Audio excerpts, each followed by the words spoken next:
দর্শক আসসালামু আলাইকুম। সকলকে জানাচ্ছি মাহবুব মিডিয়ার নতুন একটি ভিডিওতে স্বাগতম। প্রিয় দর্শক, আজকে আপনাদের সঙ্গে দুটি বিষয় নিয়ে আলোচনা করব।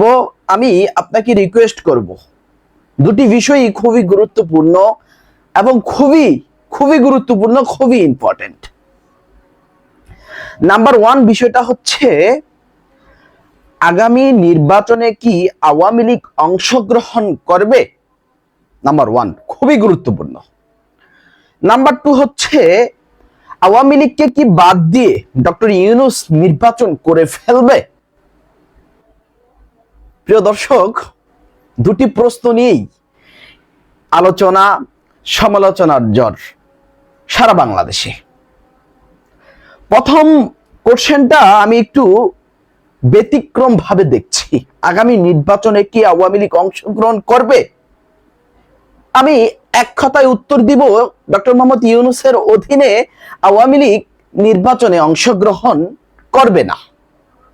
একেবারে সাফ পরিষ্কার আমি বললাম, ডক্টর মোহাম্মদ ইউনূসের অধীনে অর্থাৎ অন্তর্বর্তীকালীন সরকারের অধীনে আওয়ামী লীগ নির্বাচনে অংশগ্রহণ করবে না। পরিষ্কার। কেন অংশগ্রহণ করবে না? আওয়ামী লীগ ইতিমধ্যে কিন্তু দফায় দফায় বিভিন্ন সূত্রের মাধ্যমে তারা প্রস্তাব দিয়েছে ডক্টর মোহাম্মদ ইউনূসকে বাদ দিয়ে, অর্থাৎ অন্তর্বর্তীকালীন সরকারকে বাদ দিয়ে নতুন একটা তত্ত্বাবধায়ক সরকার গঠন করার জন্য। কিন্তু বিএনপি, জামায়াত, গণ অধিকার পরিষদ সহ রাজনৈতিক দলগুলো কি মেনে নেবে? তারা তো মেনে নিবে না। প্রিয় দর্শক, আমি বলবো আওয়ামী লীগ আগামী নির্বাচনে অংশগ্রহণ করবে না, অর্থাৎ ডক্টর মোহাম্মদ ইউনূসের অধীনে আওয়ামী লীগ নির্বাচনে অংশগ্রহণ করবে না। কেন? কারণ আওয়ামী লীগ বলছে ডক্টর ইউনূসের যে সরকার, সে সরকারটি অর্থাৎ অন্তর্বর্তীকালীন সরকারটি অবৈধ, অসাংবিধানিক, অগণতান্ত্রিক। আওয়ামী লীগ বলছে ডক্টর ইউনূস জোর করে একটা প্ল্যানিং করে, জঙ্গলি হামলা করে আওয়ামী লীগকে ক্ষমতা থেকে সরিয়ে দিয়েছে। আসলে কি তাই? প্রিয় দর্শক, কি ভাবছেন? কমেন্ট বক্সে লিখে জানান। আমি বলবো সাফ, আওয়ামী লীগ এই সরকারের অধীনে এখন পর্যন্ত, আজকে পর্যন্ত আওয়ামী লীগ এই সরকারের অধীনে নির্বাচনে অংশগ্রহণ করার কোনো সম্ভাবনা নেই, কোনো ওয়ে নেই। এবার আসেন, আওয়ামী লীগকে বাদ দিয়ে কি ডক্টর মোহাম্মদ ইউনূস নির্বাচন করে ফেলবে, করতে পারবে? এই জায়গাটা খুবই গুরুত্বপূর্ণ, এই জায়গাটা খুবই সেন্সিটিভ, এই জায়গাটা খুবই ডেঞ্জারাস। আমি বলবো আওয়ামী লীগকে ছাড়া যদি প্রফেসর ডক্টর মোহাম্মদ ইউনূস নির্বাচন করে ফেলে, এই নির্বাচনটা প্রশ্নবিদ্ধ হবে। এই নির্বাচনটা প্রশ্নবিদ্ধ হবে।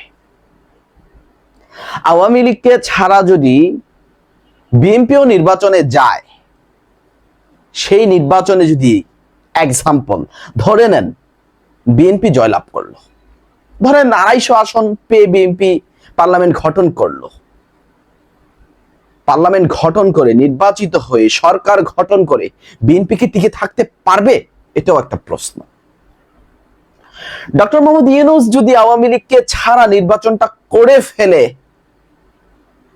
তাহলে ডক্টর মোহাম্মদ ইউনূসের জবাব দিতে হবে। এটাও সত্য কথা।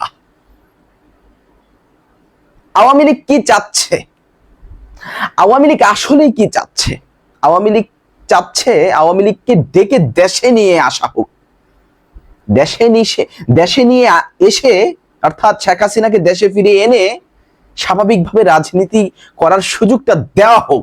আওয়ামী লীগ নেতাদেরকে দেশে এনে তাদেরকে রাজনীতি করার সুযোগটা দেওয়া হোক, এটাই কিন্তু প্রপারলি চাচ্ছে আওয়ামী লীগ। কিন্তু এটা তো প্রফেসর ডক্টর মোহাম্মদ ইউনূস দিবে না, অন্তর্বর্তীকালীন সরকার দিবে না। এটা তো কখনোই বিএনপি, এনসিপি, জামায়াত, গণ অধিকার পরিষদ, রাজনৈতিক দলগুলো মেনে নেবে না। একটা কঠিন একটা প্যাচ বেজে গিয়েছে রাজনীতির মাঠে। দেখেন ভাই, যে বিষয়টা আলোচনার বিষয়, আওয়ামী লীগকে ছাড়া যদি নির্বাচন করা হয়, নির্বাচনটা আসলেই প্রশ্নবিদ্ধ হবে? আসলে নির্বাচনটা গ্রহণযোগ্য হবে কি হবে না, আন্তর্জাতিক মহলে নানা আলোচনা, নানা গুঞ্জন, নানা প্রশ্ন, নানা কথার জবাব শুরু হবে। এটা সত্য, এটা বাস্তব। দেখেন, আওয়ামী লীগ কিন্তু বসে নেই। 1 বছর হচ্ছে, আজকে 4 আগস্ট, রাত পোহালি 5ই আগস্ট। শেখ হাসিনা পালিয়ে গিয়েছে, 1 বছর হয়ে গিয়েছে। অন্তর্বর্তীকালীন সরকার গঠন হয়ে গিয়েছে, প্রায় 1 বছরের কাছাকাছি হয়ে গিয়েছে, 3-4 দিন বাকি। আজ পর্যন্ত আওয়ামী লীগ কিন্তু পশ্চিমাদের কাছে, যুক্তরাষ্ট্র, যুক্তরাজ্য, ইউরোপীয় ইউনিয়নের কাছে আওয়ামী লীগ কিন্তু ব্যাপক লবিং চালাচ্ছে, ব্যাপক ব্যাপক দৌড়ঝাঁপ শুরু করে দিয়েছে। ইভেন ভারতের বিশ্লেষক যে টিম রয়েছে, ভারতের যে গোয়েন্দা সংস্থা রয়েছে, তারাও কিন্তু আওয়ামী লীগের জন্য দৌড়ঝাঁপ শুরু করে দিয়েছে। আওয়ামী লীগকে রক্ষা করার জন্য তারাও কিন্তু দৌড়ঝাঁপ শুরু করে দিয়েছে। প্রিয় দর্শক, বাংলাদেশের রাজনীতির প্রেক্ষাপটটা একটু এলোমেলো হয়ে গিয়েছে। আমি বলবো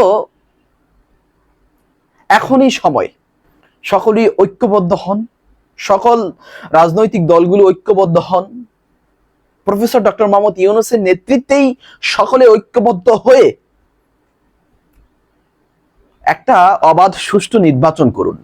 তাহলে দেশ এবং দেশের মানুষের কল্যাণ হবে, দেশ এবং দেশের মান উন্নয়ন হবে, দেশের অর্থনৈতিক উন্নয়ন হবে।